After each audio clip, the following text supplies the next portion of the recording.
is Mike Duff, the car and driver re-invading the Soviet Union in a 1985 Škoda.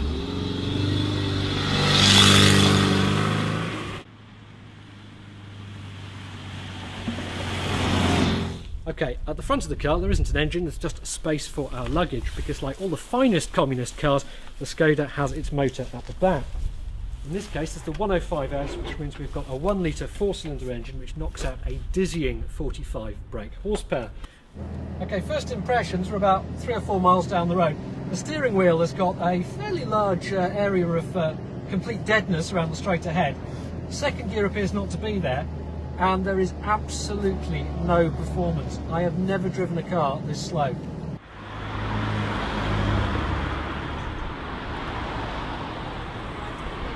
Okay, here's where our journey has officially started, the Berlin Wall, more precisely what's left of it.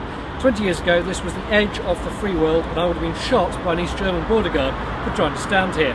Now it's a tourist attraction covered in paintings.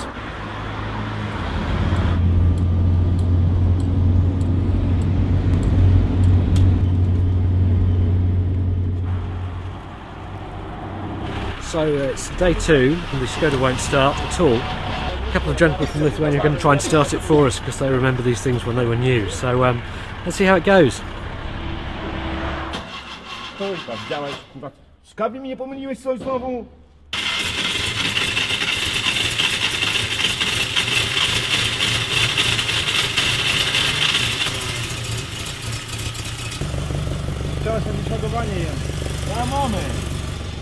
where are we going?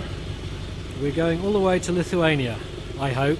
But unfortunately, we are now 9.5 hours behind schedule. We've got to do 1,000 kilometres or 600 miles before we go to sleep tonight, and it's now 5:20 in the evening. Long night.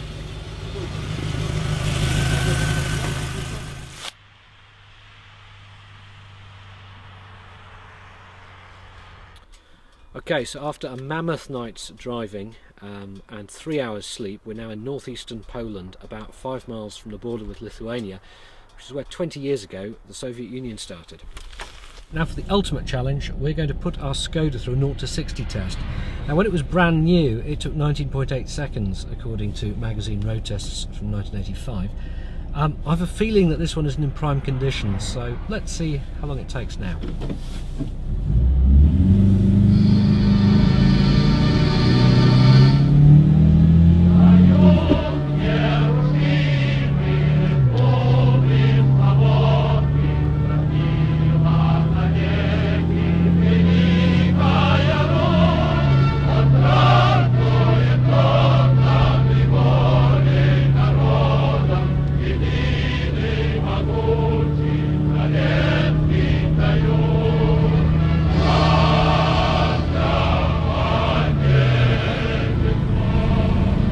I don't know how long that took, it felt like about 30 seconds.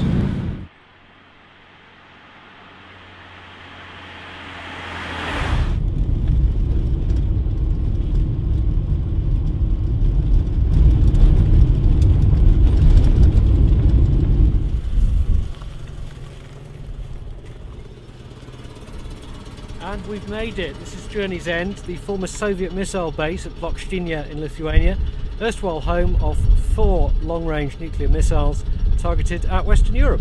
We're going to have a look round.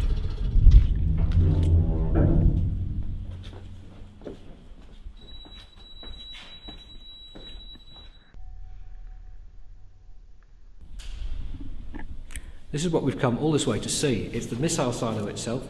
In here it's about 90 feet deep. You'd have had the missile with the warhead.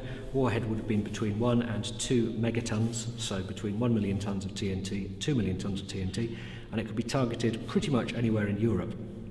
And in the event of something having gone pretty badly wrong in the Cold War, would have left this silo, climbed into the upper atmosphere and come down at very high speed and ruined somebody's breakfast.